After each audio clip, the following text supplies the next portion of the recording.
In this video, I'm going to look at this problem here, where a boat travels a distance of 5 kilometers from point P to point Q in a direction of 0.35 degrees true. And then we want to calculate how far east of P is Q, how far north of P is Q, and what is the true bearing of P from Q. So the best way to tackle these kind of problems, because these are just words, it's really hard to visualize what's going on. Let's draw a diagram to help us. So I'm going to start off with drawing point P. And then now we want to locate point Q. Point P is 5 kilometers from Q in a direction of 35 degrees true. So we need to work out what direction this is with our drawing. Easiest way to do that is assume the fact that north is always up and put on a quick north, south, east and wet marker where that would be north.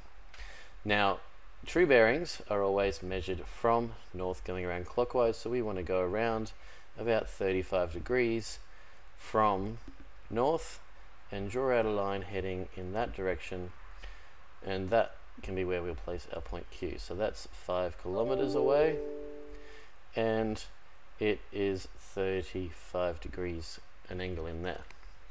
So now that we have our diagram, we can start seeing how P and Q are related and start having a look at how we're going to think about answering these questions up here. So to do this, I'm thinking that we're going to need triangles, because we have an angle, we have a distance, we can easily find some triangles. The best way to do this is to take our north line up and extend it. Then, if we also extend a line out west from Q to meet that line, we're then going to form a right angle, and we now have a right angle triangle where this angle here is 35 degrees. We could also have taken a line out here and down, but because we've already got this angle in here, we don't need to do an extra calculation just to find this angle in here, even though that wouldn't be too hard anyway. So now what we can do is we can have a look at calculating how far east of P is Q. Now our easterly distance is going to be the length of this line, because that is how far sideways, or in an east-west direction, that we have traveled. So this is going to be our easterly direction. So I'm going to call this E for east. And so we want to find the length E. So the way I see this is we're going to want to use one of our trigonometric rules, because we have two sides that we're looking at and we have an angle. The trigonometric ratio we want will be given by the fact that we have the opposite side. So I'm going to call this opposite. And we have the hypotenuse of our triangle.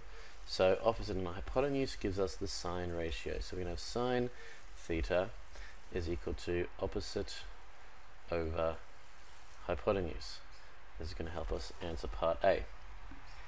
So then if we go and put this information in, we're going to have sine theta, and theta is 35 degrees, is going to be the length of our opposite side, which is E, because we don't know that yet, divided by the length of our hypotenuse, which is our 5 kilometers. We then want to get this 5 kilometers over there, so we're going to multiply it out the front of the sine, and that's going to give us E. So we then go and put that into our calculator, and we get that E is 2.87 kilometers away, well, in an easterly direction. So now we can start having a look at part B.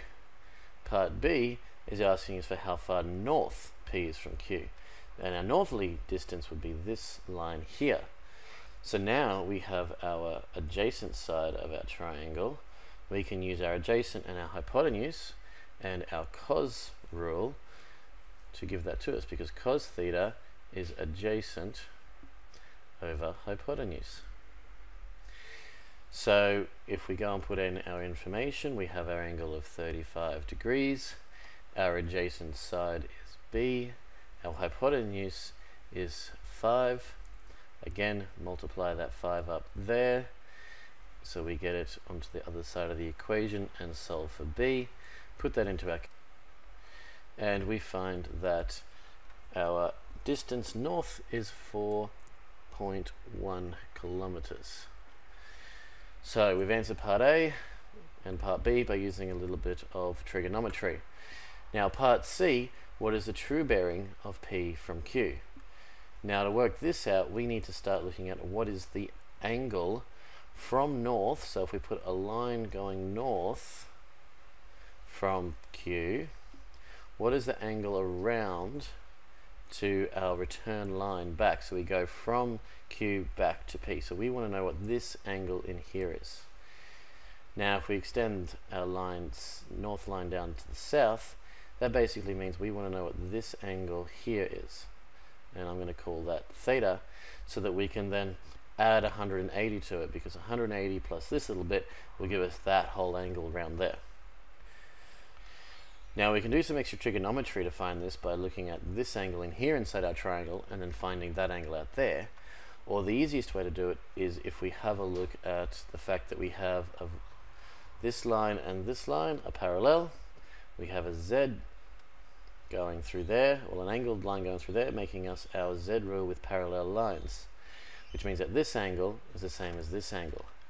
So because of that rule, our angle theta, angle theta is going to also be 35 degrees because of our Z rule. So all we now have to do is to find our bearing. So we're now going to look for our bearing.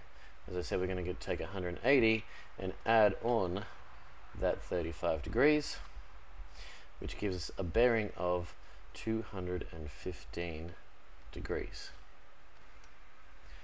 So by drawing this diagram, we were able to clearly see what was going on in our situation here with our boat.